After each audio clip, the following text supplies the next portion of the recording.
Autopsy. Yeah. Oh, yeah. Love that opening.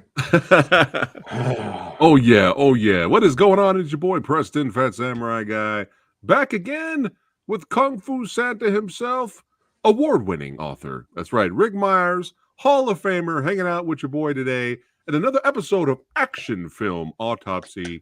Yes, and we have a plethora to talk about today. Ooh, a plethora. And ooh, look at this already. Shogun fire. Look at that. Look at that. Brian saying hello to us. What's going on, Brian? Good to see you. Yeah, there he is. Kevin, how you doing, brother? Yeah, representing the Movie Dojo Army. Oh, yeah. Oh, look at that. Just finished your book. Which one? Which one? I think he got the Kung Fu one. Oh, okay. Yeah, I think he got, yeah. Because I have a bunch of others.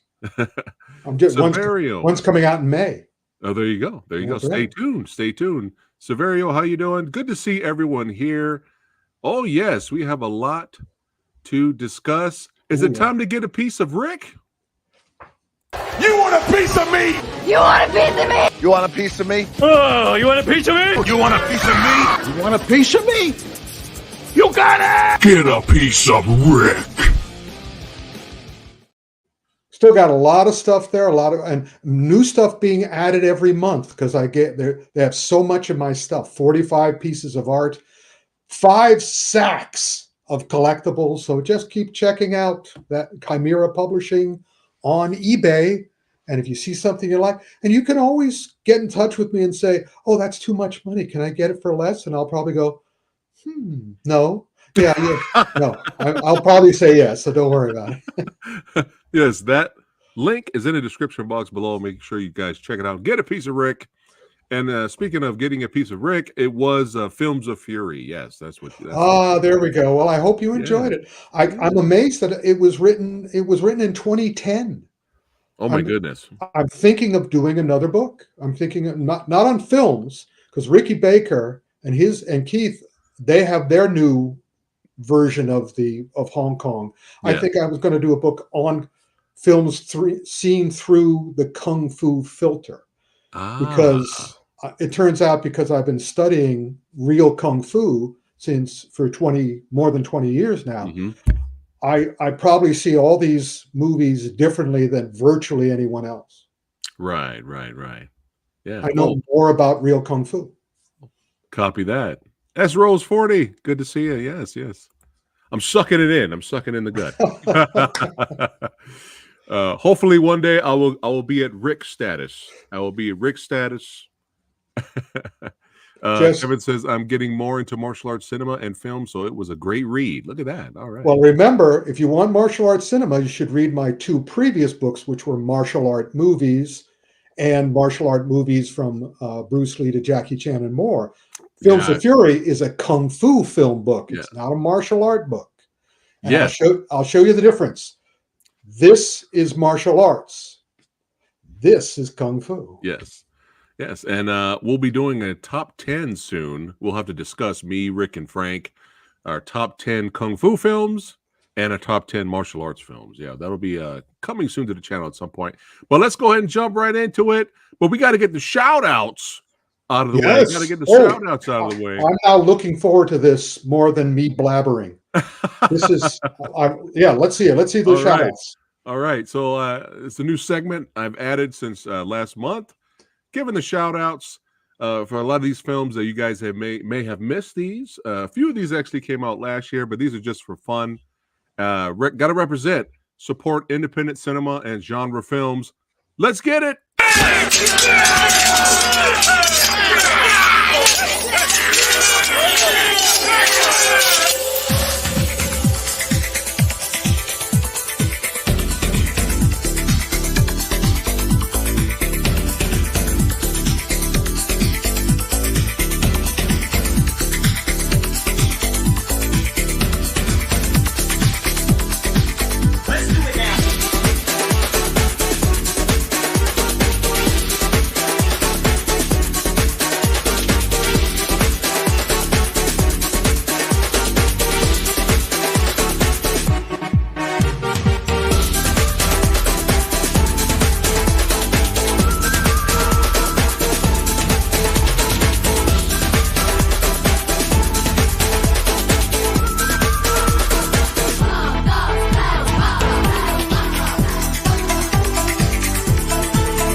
wow, these are independent films. Look how great those look. Yeah. I enjoyed all of those, so make sure you guys check those out. I threw in a little bit of everything. There's a little bit of action thrillers in there and a little bit of period piece, but they're all really entertaining. But Rick, you got to watch The Child. I'll look forward to You it. got to watch The Child. Brought to you by the almighty Well Go USA. And The Child is wild. But maybe on the next action film Autopsy, Rick, we could talk about 1% Warrior. Oh, we definitely will. We definitely will. Taksakaguchi film, the Yeah. 1%er, also available from Well Go USA. We're talking about two Well Go exclusives right away on this show. But I was meaning to ask you, if I wanted to watch those movies, do you put this somewhere we can watch them somewhere? Do you give us the links or whatever? Or yeah, the links are always, when we do our videos, they're always in the description box below for Hiya and Well Go USA website. But how about some of those other independent titles you showed there? You have those? Yeah. They're all on Amazon Prime. Okay, all right. Next time I'll put that in the next one. Yeah, so I can watch them if I run out of things to watch. But in the meantime, speaking of Well Go, I'm not wearing my Well Go shirt tonight, and you'll know why by the end of this, I'm sure. But we got two Well Go titles, exclusives, came out early in the last day of February. We're on Leap Day.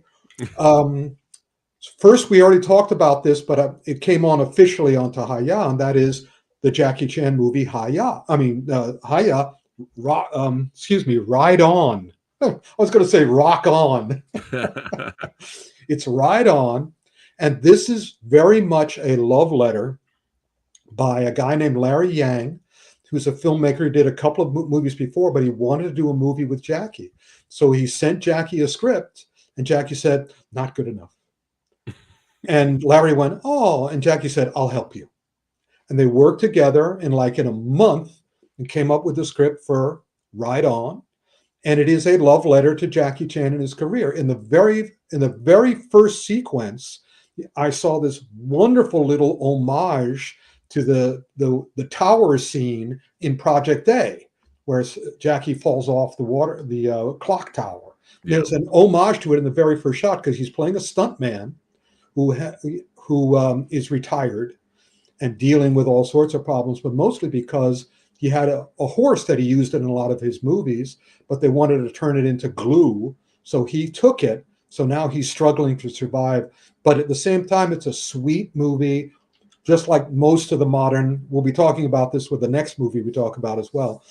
With these modern Chinese movies, it's the kitchen sink. It's all these new young filmmakers, and dozens of these. Our good buddy Ian Powers told me that hundreds of these movies are being made in China now for streaming. And I got to alert everybody out there, because you can go onto your TV or your computer or your phone, and you can download what I call the IQ app. IQIYA. Frank knows how to pronounce that correctly. I just call it IQIE. And it's as big as Netflix, but all Chinese product. And some other Asian product, but mostly Chinese product in every imaginable genre, and dozens, if not hundreds of them. It is an incredible website, and it's available now to us TikTokers or us iMackers or whatever, smartphoners. And I highly recommend it, especially if you love Kung Fu films or martial art movies. Well, you can watch Ride On Hiya, on the Hiya streaming service, Well Go USA streaming service, which is a division of Amazon Prime. You can go right to the App Store and look up Hiya and download it. I don't know if we still have the reduction, but I imagine you can still get the first month free. They'll probably have it right on Amazon. Yeah.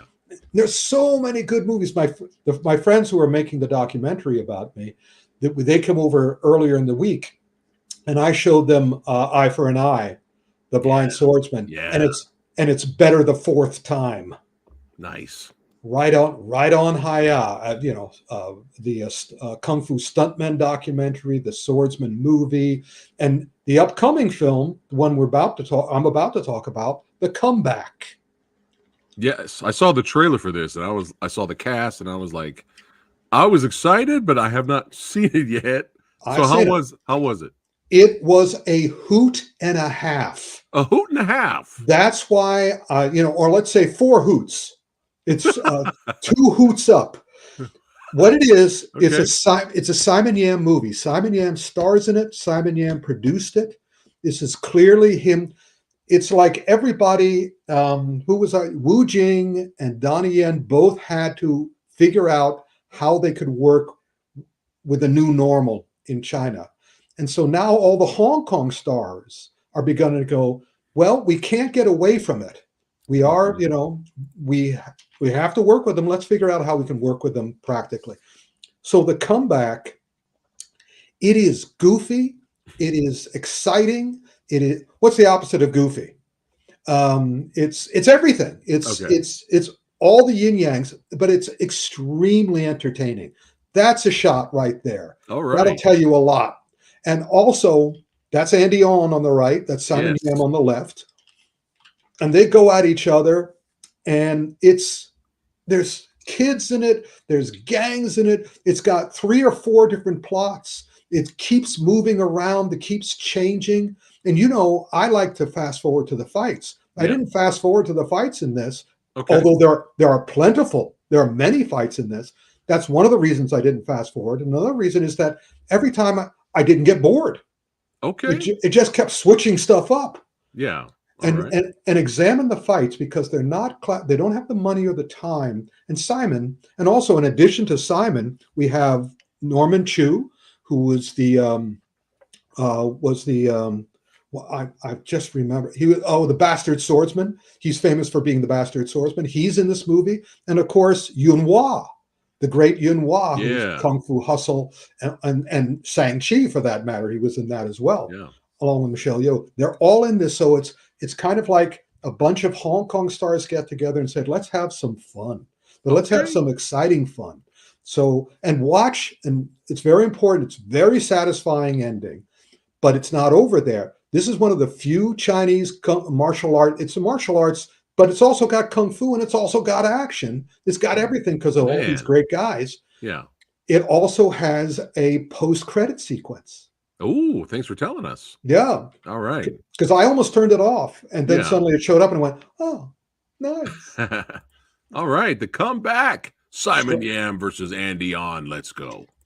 Yeah. So, Andy On versus everybody. Oh, sweet. Even better. But he's the villain. Simon Yam's the hero, and they're great. It's just both. It's great. All right. What's going on, Egg Shen? Good to see you. Yeah. Hey, Egg Shen.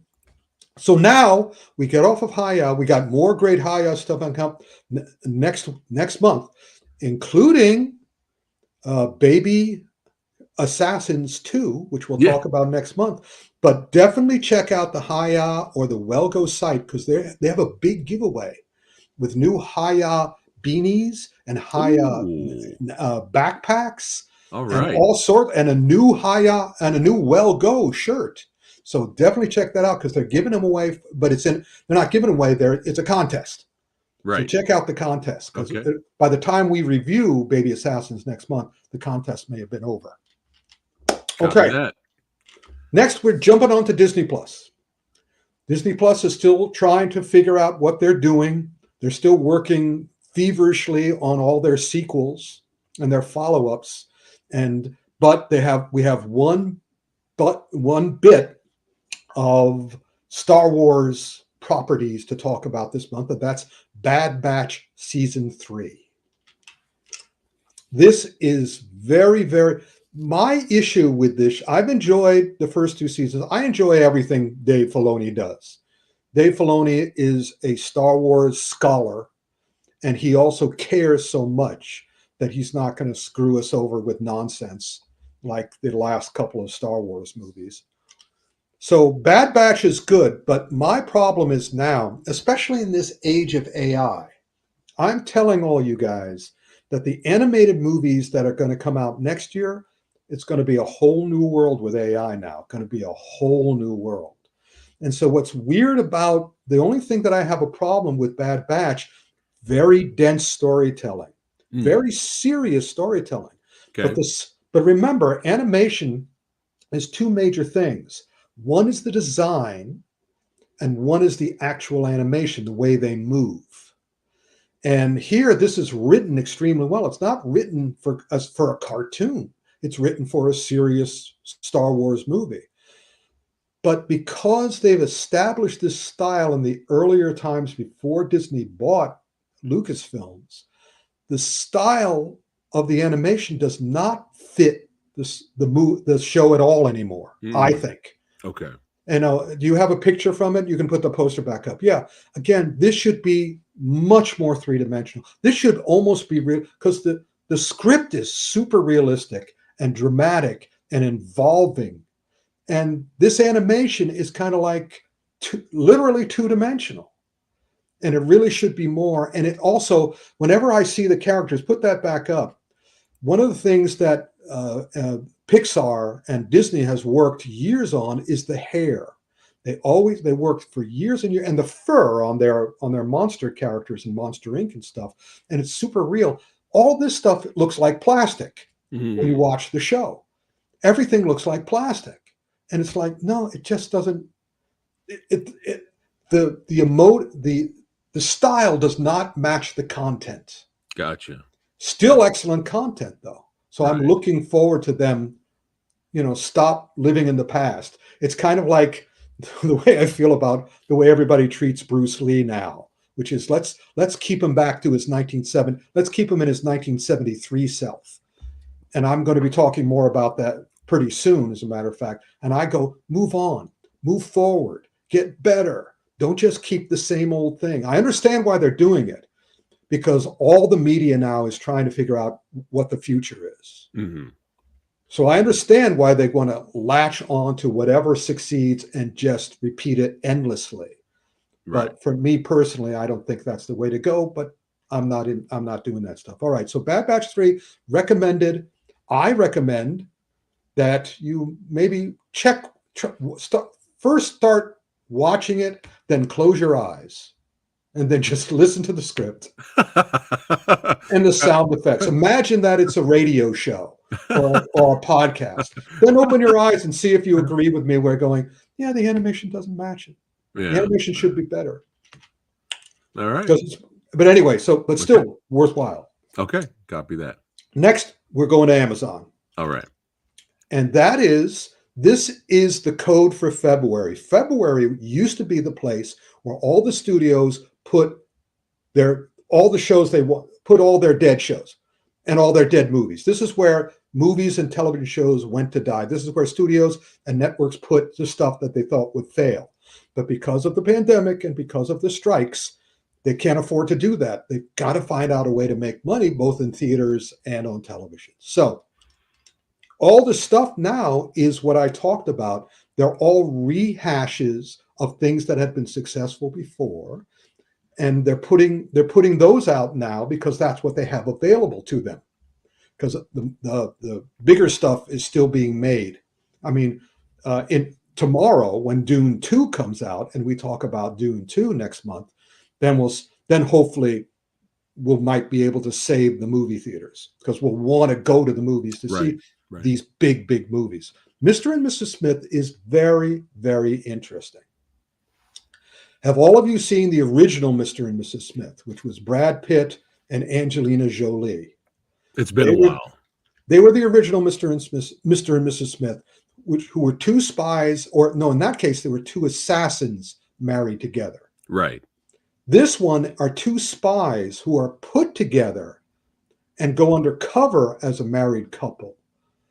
And it is also a Donald Glover production. Donald Glover stars in it, directed it, co-wrote it, and produced it.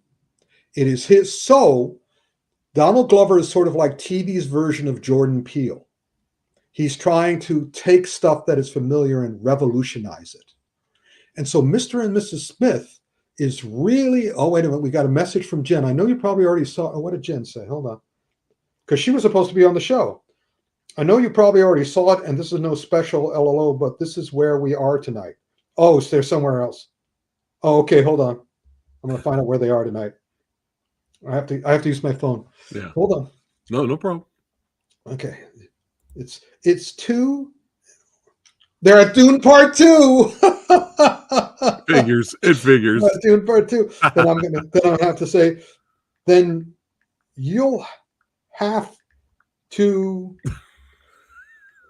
review it with us next month! Exclamation point. And I should put a little Rick shaking his fist at them, but I'll do that after we finish. Anyway, Yeah. so it's Donald Glover. He's trying to do it. It is, as usual, because Amazon and Netflix want to stretch these stuff out. So yes, this is like 6 or 8 episodes, hour each. But I tell you, he keeps switching stuff up. He never lets me go. There are periods where I'm just going, And the last 2 episodes, they recreate the showcase of Jen just said yes, 3 exclamation points. So All right. next month. Cool. They have the last 2 episodes has some amazing on-location shooting in New York City. Amazing on-location shooting. I don't know how they got permission to do this. I don't know if they got permission to do it. And then they recreate the knockdown, drag-out fight that Pitt and Jolie had in the original movie, which was a highlight, was the showpiece. And I was very impressed with this fight. Okay. And it's worth seeing. It is too long, but it's got a charming and interesting quirkiness about it. And that fight, I would watch it. I may go back and just watch that fight again. The last 2 episodes with that on-location shooting in New York. They have on-location shooting throughout, but not these wild chase scenes through New York. How did they get permission to do this? And the big final fight between the 2 of them. And it becomes an analysis of what marriage is, it's deep. It's got levels. Okay. I can recommend it, and the action too. So we should next look forward to Donald doing a TJ Hooker reboot. Hey, just like Jordan Peele, I'll watch anything he does. Did you see Atlanta? Did you see Atlanta that he did his show on the? It's been a while. I watched a few episodes. Again, he's good. He's talented. Yeah. He's and he's different. He's given freedom. So now let's go from The big Amazon. one. The big one. Well, the first big one. Well, the most interesting one for me, I was instantly activated when I saw the title. This is now we're on Netflix. We've gone over to Netflix. Right. And I saw the title House of Ninjas. S on the end, and I went. See, I wrote 12 Ninja Master novels. These are still my best-selling books. There were 250,000 of these, and these are both. This is the first. Actually, where's my other hand? Yeah, this is the first of the year of the Ninja Master, which was 4 books. This is the first of the War of the Ninja Master, which was also 4 books. It's 4 big, thick books. Each of them about 300 pages long. And so I studied ninja in Japan, not from people who had a ninja school, but actual ninja scholars, because I really hated what they did with ninja around the world.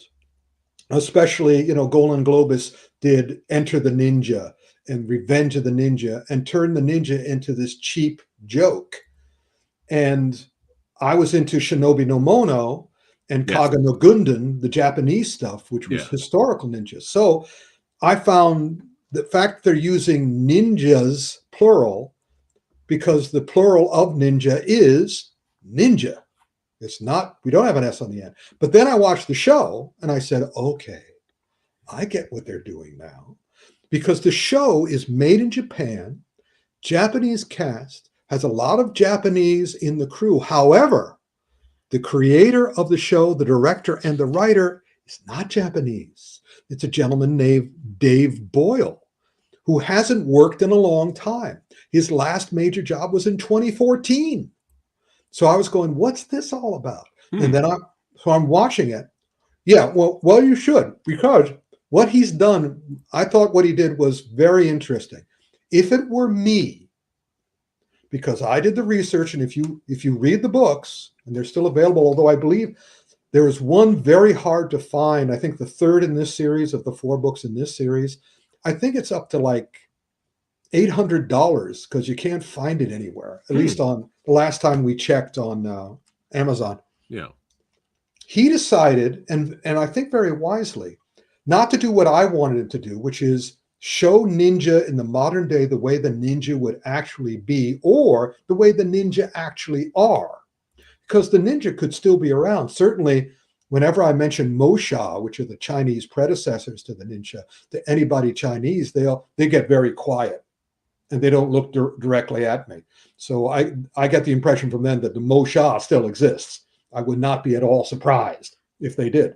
Ninja, I don't know. However, if the ninja did exist, they would be authentic ninja, which is not guys in this outfit, not guys with swords. They would be invisible.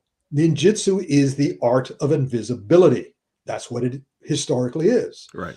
But what they did on this show, which they took the classic ninja, I love that there was a moment, because they have the ninja families, because it used to be the Koga and the Aigo, and they have ninja families, and somebody in the ninja family calls the female ninja, which is usually called kunoichi, calls them ninja. She said, "Are you a ninja?" And she goes, "Don't call me a ninja. I'm Shinobi." And I'm going, good, nice, Shinobi Momono. Ninja. All right. So I see what you're doing. And then I realized as I watched it more and more, he's combining it all. He's taking East and West, combining them. He's taking old and new ninja, combining them. Old, classic, and modern Japanese cinema, combining it. The only problem I had with it, there are plentiful fights, but they're all fights. Show that picture again. Show the ninja picture. They're all fights like this.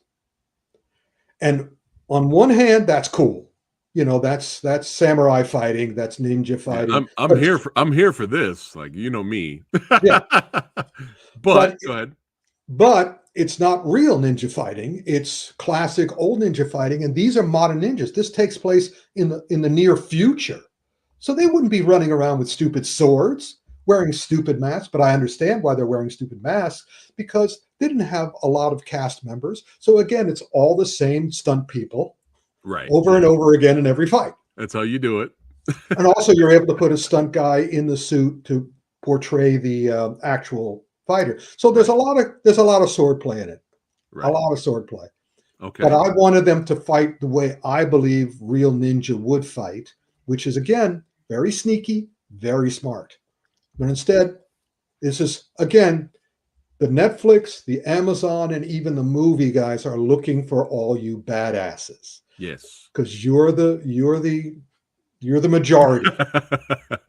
I always say, my friend Akata always calls me a market share of 1. And they're not looking for me. I want smart ass. I want wise ass. They're not going to do that. But House of Ninja is worth watching. All right. It's interesting because it's a combination of it all. It's got a little bit for everyone. And I believe next month or soon or later this year, Netflix is going to do a new version of Naruto, which is another warping of the ninja concept. Naruto, of course, is all these kid ninjas who go to the ninja school. Yeah. And it's like Riverdale, except with ninja. And they're doing a live action? I believe so. And speaking of Netflix live action adaptations. Hold on, before you get started. Yes, this is even the bigger one we have to talk about. Yeah. Well, I didn't watch it, but all I'll say is this. Yes. When the trailer dropped for this, yes. Everybody was losing their mind because visually they were like, "Oh man, the characters actually look like the characters. They're pronouncing the characters' names correctly. The special effects look amazing." This is like everyone's going crazy because they still have the M. Night Shyamalan Ding Dong's, bad taste in their mouth. So when this trailer dropped for this show, everyone was going crazy. Yep. Lady Fat Blood is a huge fan of the series. Huge fan. When the trailer dropped, I sent it to her, right?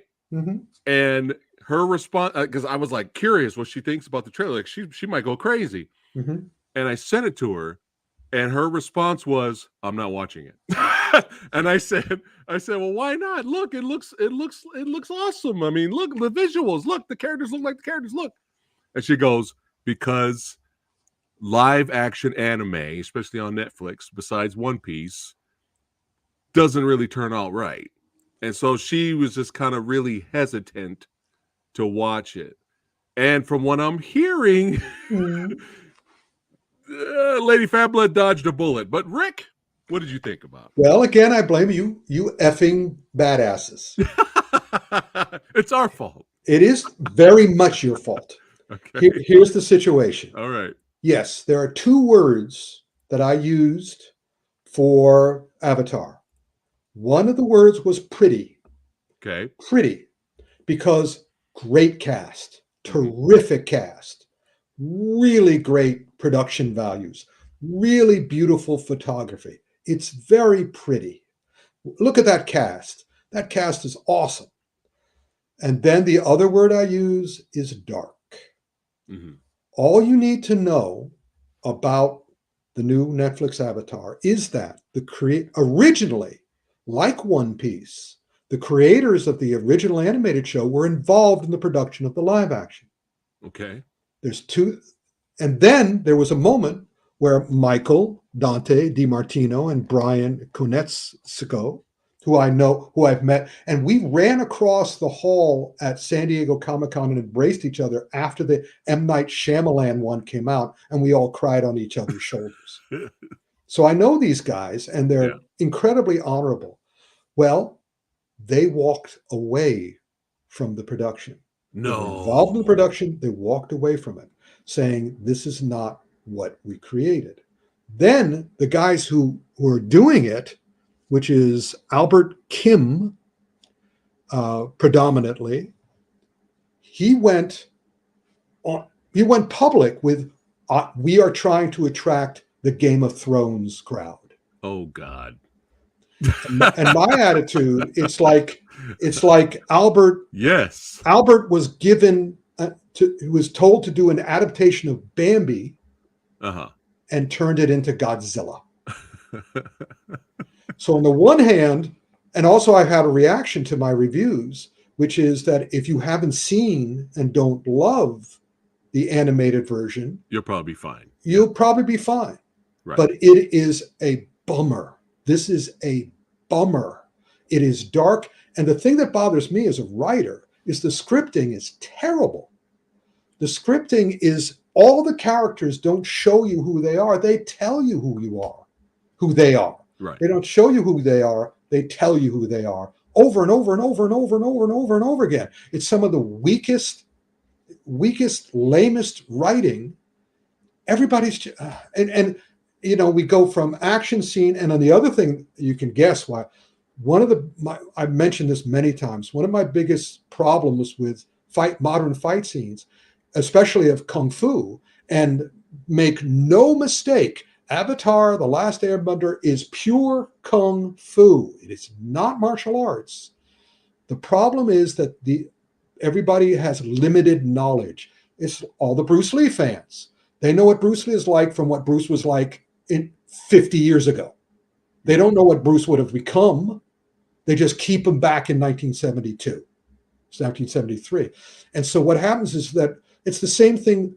Kung Fu Panda 1, pure Kung Fu. Kung Fu Panda 2, no Kung Fu in it. All bad martial arts by people who had extremely limited knowledge. Same thing with Avatar. They have changed the Kung Fu of the original Avatar into martial arts and crude martial arts and ignorant martial arts.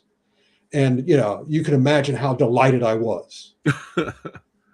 So it's a shame. Yeah, if you can separate yourself from that stuff, if all you martial art badasses out there want another show, I have a better show to recommend to you. Yeah. And thankfully that exists right now, so you Right, don't right, have right. to watch Avatar if you don't want to. Right. I'm hoping that the reaction to Avatar is such that they bring Michael and Brian back and a second season do an authentic job. Right. Right.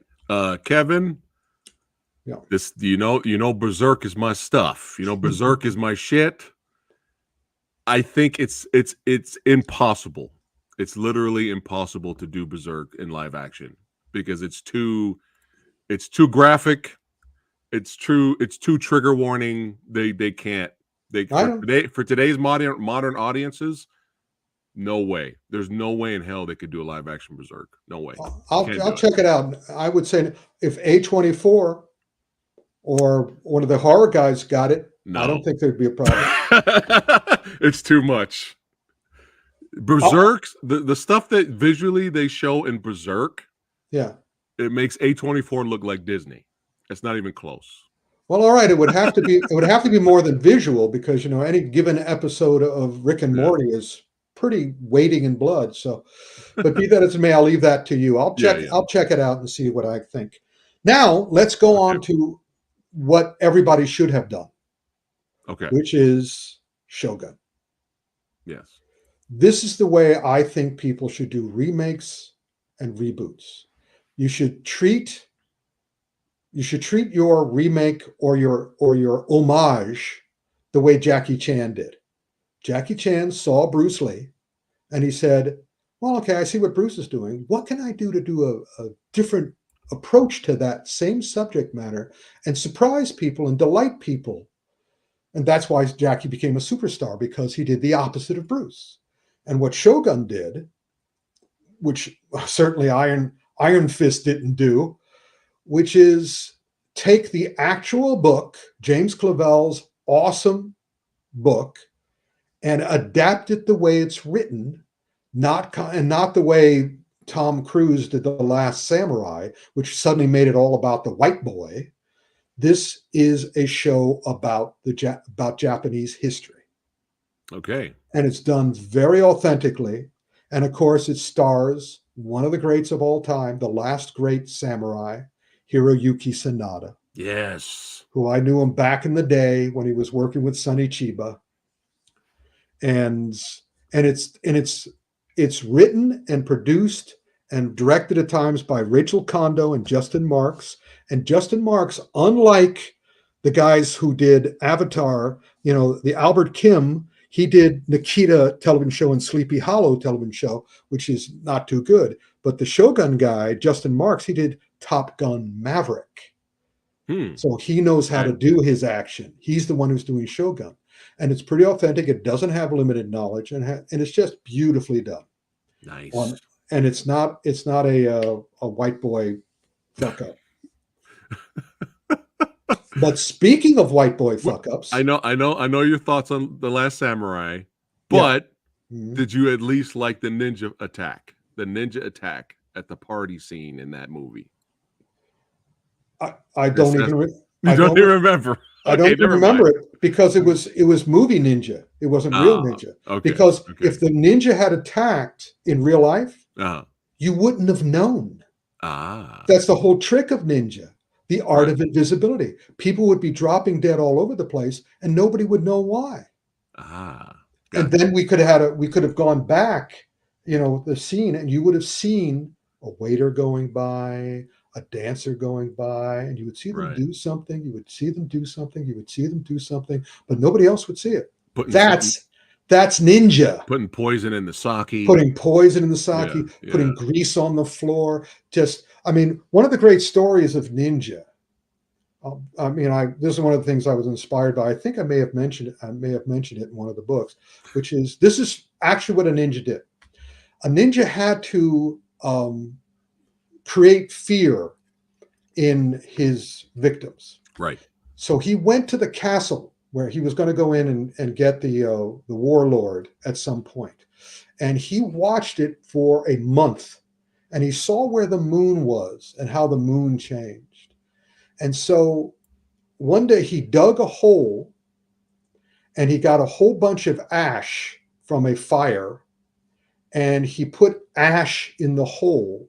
He made a hole that was large enough to fit a person, and covered the hole with ash, filled it with ash, and then watched the moon, the way the moon. And there was one night where the full moon made a circle on the ground like a spotlight, like a heavenly spotlight, right next to where he built the hole. And he came out in his ninja garb, and all the guards up on the castle, the mansion, was going, "Oh, look, it's an Aiga ninja." And he waited until they all did, and they were all pointing, and everybody came over to look. And then as they were watching, he took one step to the side, and he disappeared in a puff of smoke. That was the ash. He stepped into and made a smoke. And so then throughout the castle, everybody's going, "Oh my God, the Aiga ninja can disappear in a puff of smoke. Oh my God, oh my God." So they were complete. There's another great story where a guy was infiltrating, and he dug in order to dig into the foundation, he brought a bag of raw rice. And he ate the raw rice and never came out from the hole. He just kept digging, just kept digging, just kept digging. And when he finished the bag of rice, then he knew he was underneath, and then he was able to go up. This is what the real ninja did in order to infiltrate. And also a very famous story where the soldiers were chasing a ninja, and there was a bunch of old people coming down the street. The ninja ran into the old people, and all the soldiers went in. They didn't find him because he had turned into an old person. This is what real ninja did, and I love that stuff. So I kept on hoping they would do that crap. But Shogun's authentic, and I have yet to see the thing that ruined the original Shogun show with Richard Chambliss for me, which was when the Shogun took it, or the warlord took his sword, it stuck into a thing, and then the blade broke. Only ninjas' blades break, because only ninja got the inferior swords. Right. Yeah. So all right, enough about this. Let's go on. Shogun's legit. All right. Shogun's really great. Now Rick, did you know about this? The creators of Avatar have their own studio, and they're doing another show. Yes, I've known about that, and I've been waiting for it, and I was hoping, I think they delayed all that because of this stupid show. They got stabbed in the back. But Amazon is happy. Always a good sign. Because enough people have reacted well to it. But I don't know. Let's see if it's a drop off of viewers. If more viewers come to it, then they've really paid off. If all the viewers drop off after they've seen it, then that's another deal. Okay. All right. Speaking of stupid white guys, now we're leaving Netflix and going to the movie theater. Okay. This movie, I've already mentioned the genre of this movie. The genre, not tonight, but on previous episodes. Yeah. Where I was going, I like sex movies. I don't like jack-off movies. two beautiful people having sex, all sorts of different stuff, It's fun. Whatever. Yeah, bondage, sadomasochism, feet, whatever your fetish is. I don't mind any of that. I appreciate that. But watching a director jack off and look at the camera and go, huh? Look at this, huh?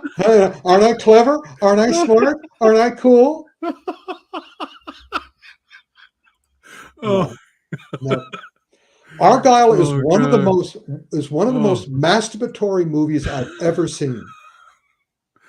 You see, Mr. and Mrs. Smith is really pretty cool, and the comeback is really pretty cool. It's got everything but the kitchen sink. This also has everything but the kitchen. This has the kitchen sink, but none of it is used correctly. None of it. It's all like, clever, huh? Aren't I smart? Isn't this smart? Isn't this witty? Isn't it? Oh, I get to do whatever I want. And it's like, no, none of this makes sense. None of this is entertaining. All of this is insulting. Yeah. It's all just like, but then again, I've been expecting this from Matthew Vaughn, because even the last Kingsman movie, and this is in the Kingsman universe, It They do a is? thing, yeah. In the yes, at the end of the movie, they have I think it's the end credit sequence.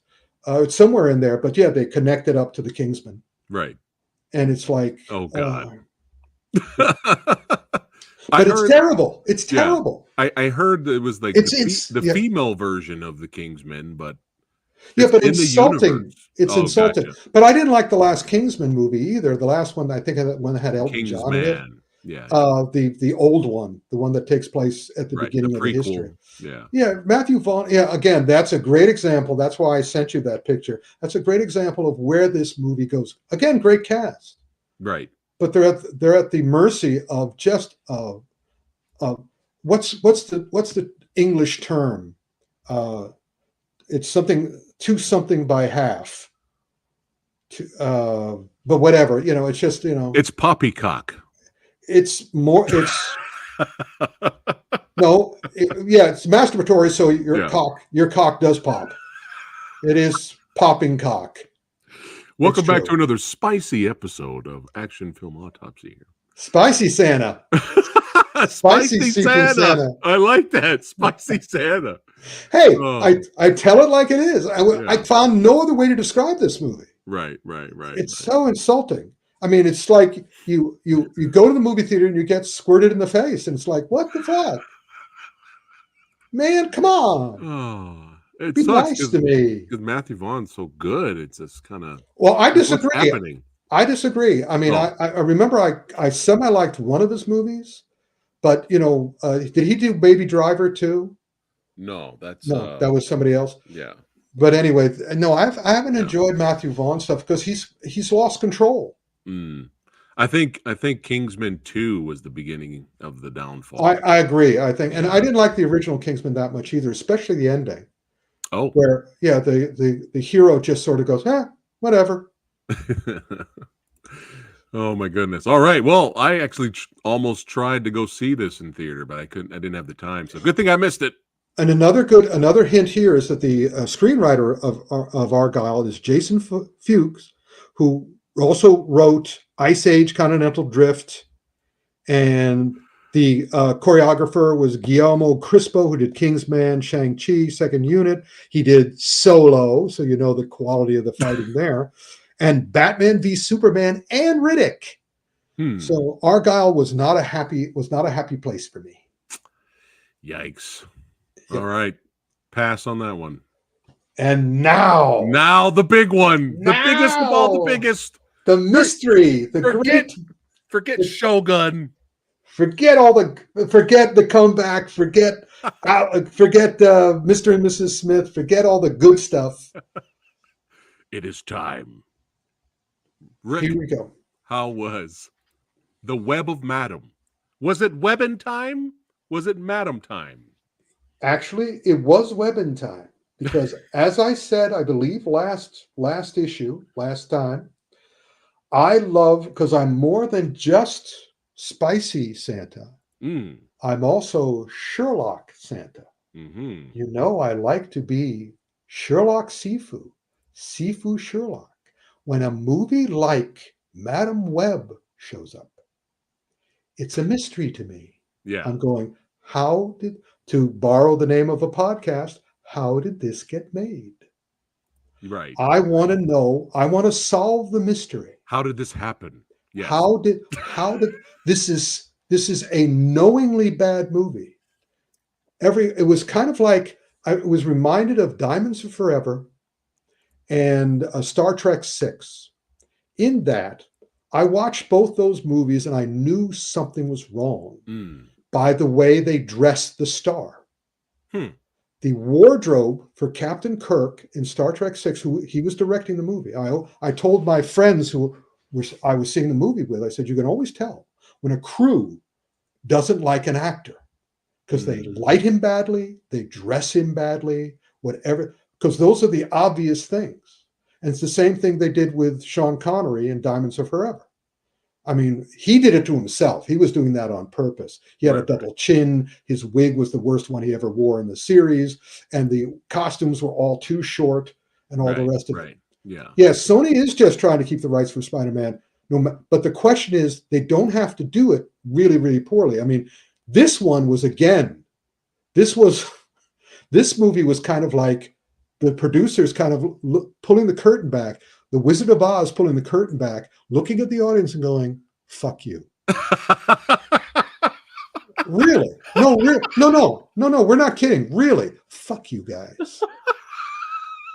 We hate you.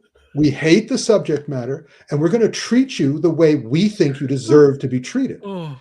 Madam Web, nobody who worked, again, very handsome actors. And I mean, they had, S.J. Clarkson. This is what, you see something like Artemis Fowl on Disney Plus. That was directed by Kenneth Branagh. Right. S.J. Clarkson directed and co-wrote Madam Web.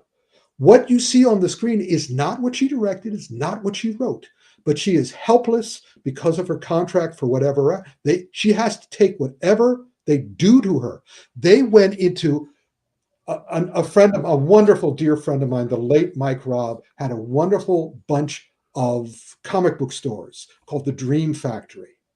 And he created one in Norwalk, Connecticut. It was wonderful. He started spreading out, but then he went into partnership with another businessman. And that businessman was there for one reason and one reason only, which was to get Mike's child, the Dream Factory, and fuck it to death. And I described it to him. What he did was he created a corporate situation where Mike was trapped on the other side of a window. And while he was on the other side of the window, the guy who picked up his child and started killing it in front of his eyes. That's what Madam Web was. I would love to have seen the faces of the stars. Well, you can kind of see the faces of Dakota Johnson. All her interviews afterwards, she looks like she's been hit in the face with a fish. Yeah. All her interviews, she looks like she's a zombie.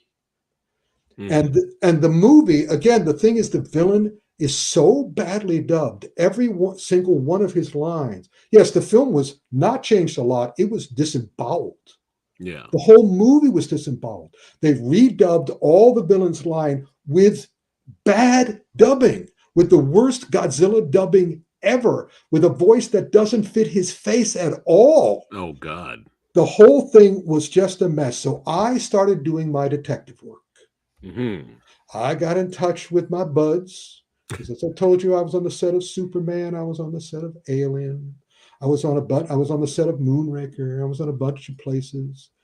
I wasn't on the set. I was with the whole crew of Moon. But anyway, so everybody, when you work on English movies, you know everybody in the whole film industry. And so I was asking them. And what happened, I remembered a very an important moment at the San Diego Comic-Con. And when one of the choreographers of G.I. Joe Rise of Cobra came to me and said, "You should have seen the fight scenes we designed, trained the actors in, and edited. You should have seen it before the end of the production. You should have seen our first cut." You talking about Snake Eyes? No, we're getting to Snake Eyes. We're getting to Snake Eyes. Sorry, Samaria. No, we're talking G.I. Joe Rise of Cobra. Gotcha. That was the fight with the two women, with the villain right. women. Yeah. Scarlet and originally that fight scene, according to this choreographer, who's because he knew me from the Kung Fu Extravaganza, told me it was genius. It was the best thing I've ever done. Wow. And then I saw the final cut and I was going, what did they do to my child? And then I looked up who produced G.I. Joe Rise of Cobra. And I noticed the same producer also produced Transformers Rise of the Beasts, also produced Snake Eyes, also produced Meg 2, and he also produced Doom Annihilation. Guess what else he produced? Madam Web. This, I'm not going to mention a name, but this person is famous for taking these finished films and cutting them to shit. I mean, Snake Eyes had Kenji Tanedaki doing the choreography. Yeah. It was unrecognizable from his work. And Madam Web now comes out this way, produced by this gentleman. And plus, it probably doesn't hurt or help that the screenwriter did Morbius as well. Well, that's right, but it's that all didn't help.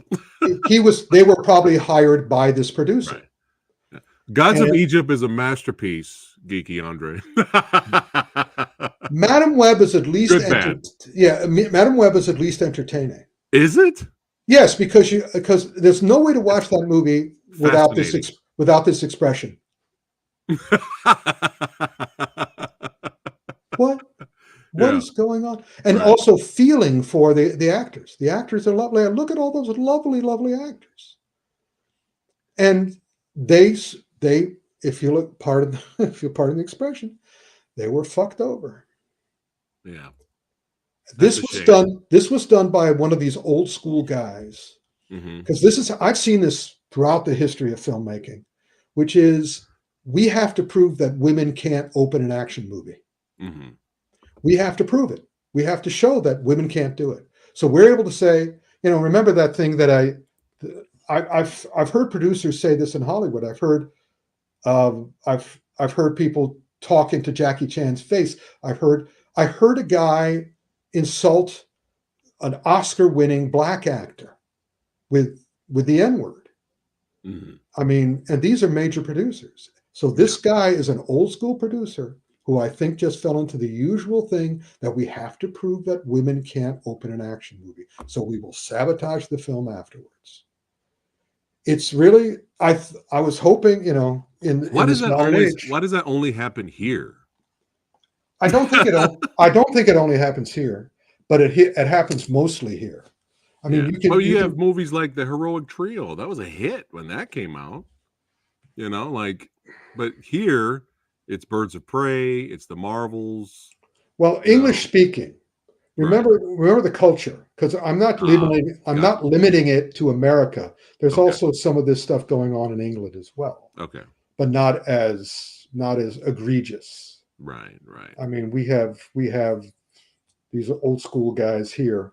This is what remember, Hollywood was originally run by women. They were mostly the writers and the directors of the stuff in the silent age before men took over. And also in my book, Night Demons, I researched the history of vampires and found out all the major vampires at the beginning were women as well, until male writers started writing about the vampires and eliminated all the women vampires. And it makes sense if you think about it that the women would be the vampires. So copy that. So that's a tragedy. Yeah. Rick has done his research. That's right. Sherlock Holmes it. So now you guys know. Now you know why this was destroyed from within. And also, it is not because of Rick's research. Yeah. So it is not the fault of every man on the planet that this movie bombed. So stop saying that. Just one Rick man. is the proof. Just one man. Yeah. The woke people, and believe me, this guy ain't woke. Yeah. And the people who do this to movies ain't woke. I mean, you make a great movie, you'll be fine. But also, at this point in time, I believe this guy does it for his own ego. Amusement. Yeah, his own ego. As Orson Welles says, it's not about money, it's about ego. But at the same time, what happened to Disney before the CEO came back? Yeah. I wouldn't be surprised if they're being paid by other studios. I would not be surprised in the slightest to sabotage. It's sad. And what else was interesting was I thought, I heard, I don't know if you could confirm it, but some of the actresses thought that this was an MCU project.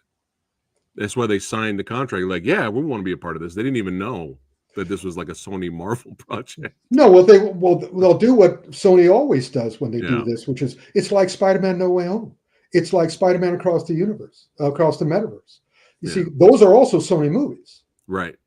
Yeah. So of course, No Way Home is one of the best comic book movies ever made, as is Across the Spider-Verse. Right. The two of those are great. So yeah, if they came to me and said it's like that, I'd go, okay, give me the contract. That's fine.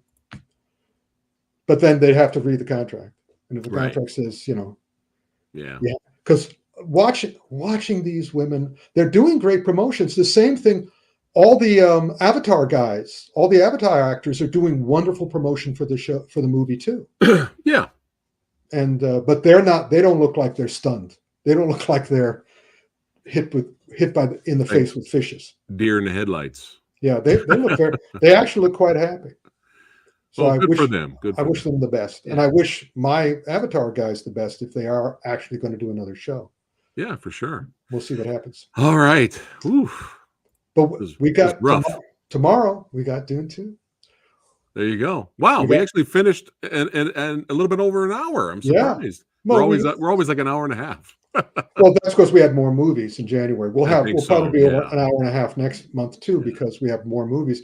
We've got Damsel coming up on Netflix. And we gotta ask Jen. We gotta ask Jen what she thinks of Avatar when she comes on the show next month. Oh yeah, absolutely. That would be great. I can't wait to hear what she has to say. I'm looking forward to what she has to say. There you go. There you go. Dune 2 and Shogun in the same week is incredible. Look at that. Yeah, copy that. It's nice. There are great movies out there and great content. You just got to know where to Well, I haven't seen Dune 2 yet, but I have seen Shogun, and yeah, it's worthwhile. So Frank's going to want to be here to talk about Dune 2. Come on, Frank. Definitely, man. Yeah. We'll have Jen, Miko, and Frank. Yeah, for sure. This was an awesome blast as always. Another spicy episode. Yeah, we're gonna do the Ric recap. The Ric recap for all you people that came late. Thanks again for popping in and watching. But here's a quick recap of Ric's thoughts. What he thought of Ride On. We're gonna start with Ride On. Ric, what do you give Ride On? I will give Ride On I'll give it this. It's okay. Well, let me get the shot. There you go. There you go. I'll do it with this hand. I'll give it this. Okay, that's valid. That's valid. But I'm friends with Jackie, so all right. I like it. Oh, look at he's rubbing it in. All right, here we go. Next up, the comeback. All right. The Bad Batch. Do it. It's I can't get over the visuals. Okay. It's my fault. Mr. and Mrs. Smith. The last two episodes, definitely. Okay. The rest of it, interesting. All right. I haven't seen it. I'm going to do this anyway. Stop wasting our time with great production values and amazing visuals and terrible scripts. You ruin the story and the characters. Stop doing this. It's pointless. It's pointless to even do any of this. House of Ninjas. All right. Again.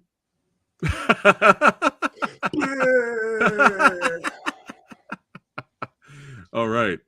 Yes.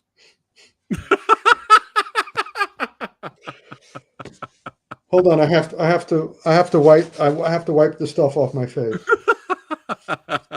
Oh, they got it in my beard. Ew.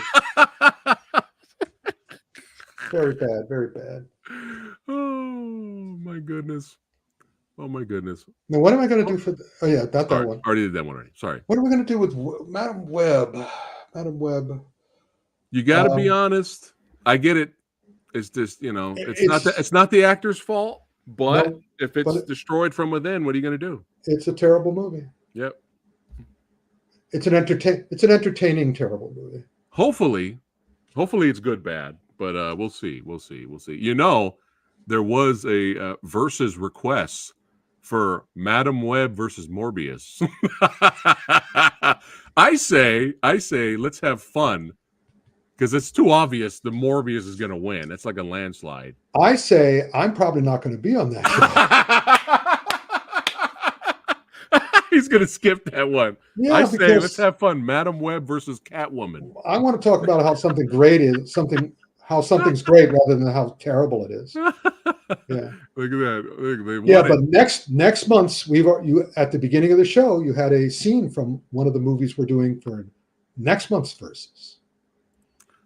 Oh, yes. Yes. Yeah. So stay tuned, guys. If you guys are channel members, you're going to know already. Next month's verses is next- going to be tough. Yeah, it's crazy. Next month's verses. I Fire. usually know exactly which one I would choose. I still don't know. Yeah, me too. Madam Web versus Electra. What did I start? What did I do? All right. Well, this was a blast. Thanks so much, everyone, for watching, hanging out for another episode of Action Film Autopsy. Stay tuned for the next verses. That's right. Towards the end of the month of March. And it's good. Your brains are going to explode once you see the posting of what it is. It's going to be fun. Yeah, it's going to be a great time. All right, guys.